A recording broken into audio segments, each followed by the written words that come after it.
Assalamualaikum warahmatullahi wabarakatuh. My name is Aini Izzati binti Abdul Halim, and my friends Izzatun Nadira and also Muhammad Alim Haikal we will be presenting our first assignment for subject International Economics entitled Type of Exchange Rate and Factors Affecting Exchange Rate.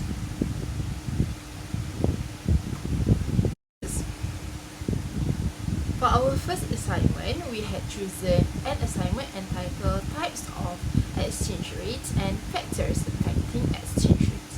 So what is exchange rate? Exchange rate is the value of exchange between one country's currency and the another country's currency or any economic zone. It is one of the most crucial factors determining a country's relative economic health, and it is an item that being watched, analyzed, and governmentally manipulated in the economic measurements, and they also can give an impact on the investor portfolio.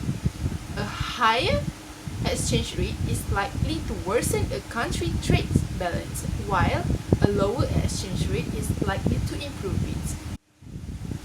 The first type of exchange rate is fixed exchange rate. Fixed exchange rate linked to another currency or asset, which is normally gold, to derive its value, and the exchange rate will be determined by comparing par value of the two currencies. By linking exchange rate to a stable currency, it will ensure that they will remain stable. The fixed currency system is reasonably well shielded against rapid inflation changes. Based on figure 1, United Kingdom had fixed their exchange rate, which is $2.5 for 1 pound. So when their import from United States increase, they will need to pay more to United States.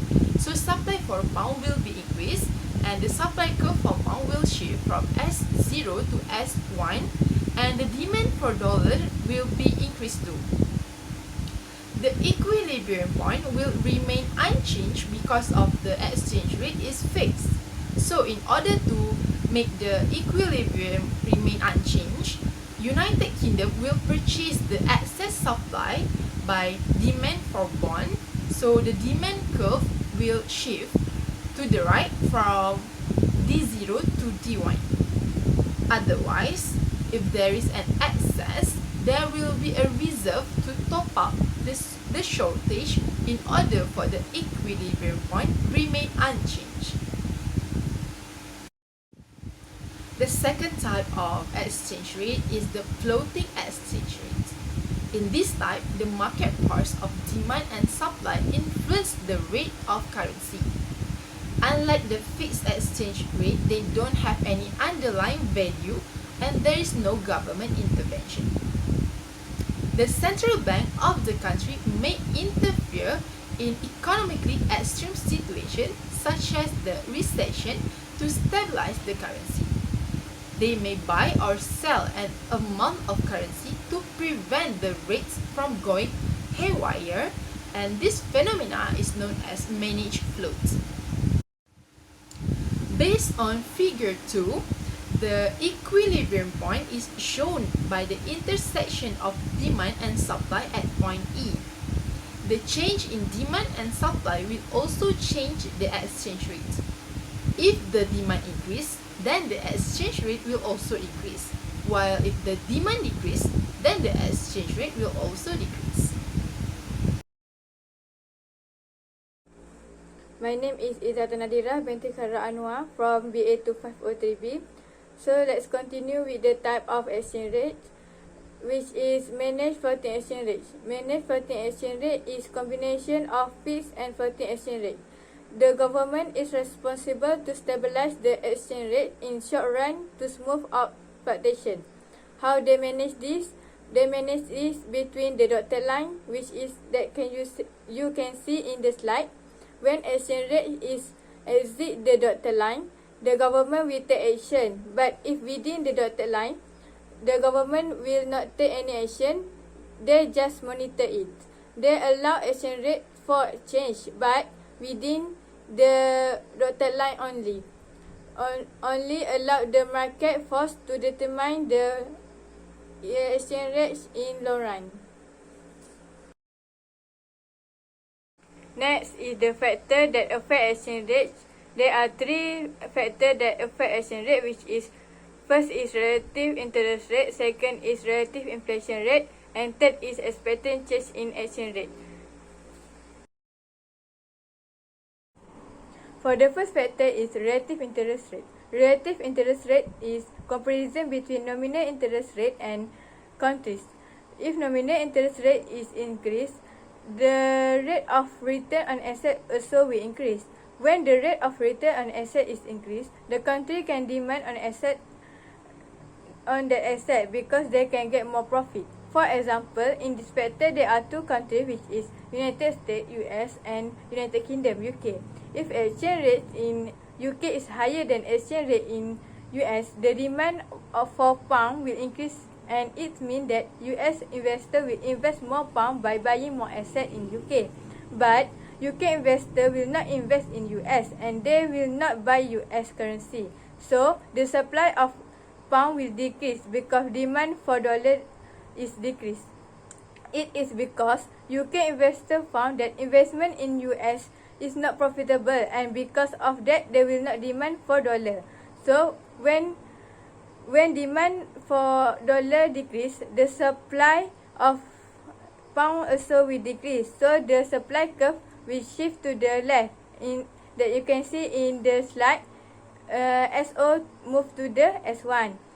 When the demand curve shifts to the right, DO to D1, and the supply curve shifts to the left, SO to S1. So the original equilibrium from $2.5 will increase to $2.7 for each pound. The effect from the factor, dollar is depreciated because when they want to pay £1, they have to pay more. When dollar is depreciated, so pound will be appreciated. Next is relative inflation rate. In this factor, it said that difference in inflation will affect demand for export. When the price in one of the country is changed, so the another country will remain constant. So if price in US is increased, the price in UK will constant. So both change in demand and supply will happen. When price in US is increased, US will demand more good from UK because the price in UK is cheaper than US. So they will import the goods from UK and they need to pay it in pound. They will demand for pound, so the demand will shift to the right, DO to D1 in diagram. But when the price in US is increased, UK will not buy any goods from US, and this may import from US decrease. It means UK don't need demand in dollar, and demand for dollar will decrease. Seen as exists in diagram is pound, so decrease in demand for dollar will decrease in the supply of pound. So the supply curve will shift to the left, SO to S1. It means that dollar is depreciated and the pound is appreciated.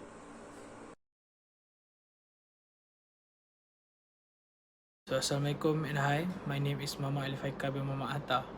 I'm from BA2503B, and today I will present to you the last factor of affecting exchange rate, which is expected change in exchange rate. These changes in exchange rate will create a possible gain or possible losses for a foreign country. Let me explain more to you by using an example. For this example, I will be using a United States of America, which is US, and United Kingdom, which is UK, as an example. Let's say that if price of US dollar expected to be increasing in the future, it will automatically trigger people in US and also people in UK. Why they will trigger them? This is because they will buy those money at a lower price and we sold it in a higher price in the future. So what will happen to US dollar since they already famous in UK? So since US dollar is famous in UK, the demand for US dollar at that time will increase rapidly because of there's will be more buyer from UK to buy it. While the demand for US dollar is increased, the demand of pound in UK will decrease, while the supply for pound will increase at that time. As you can see in the diagram, it is shown increasing numbers of supply curves for the pound in UK. Why this is happening? The supply for pound in UK are increased because of the increasing numbers of demand for US dollar. People in UK will use pound to buy the US dollar since US dollar expected to have a higher price in the future. So the demand for the pound will decrease while the supply for the pound will increase. This situation it is called as US dollar is being appreciated while the pound is being depreciated. So last but not least, the conclusion for this presentation. As for the conclusion, we think that the type of exchange rate and also the factor of affecting exchange rate have their own pros and cons. Have been said earlier by my friend that there is three type of exchange rate, which is fixed exchange rate, floating exchange rate, and also managed floating exchange rate. There is study that say that the best type of exchange rate is managed floating exchange rate. This is because it includes cooperation from central bank and also the government. As for the factor that affecting exchange rate, it can help a country to have a knowledge in controlling their exchange rate and also be a guideline for them to overcome their problem in the future. So that's all from us. Thank you.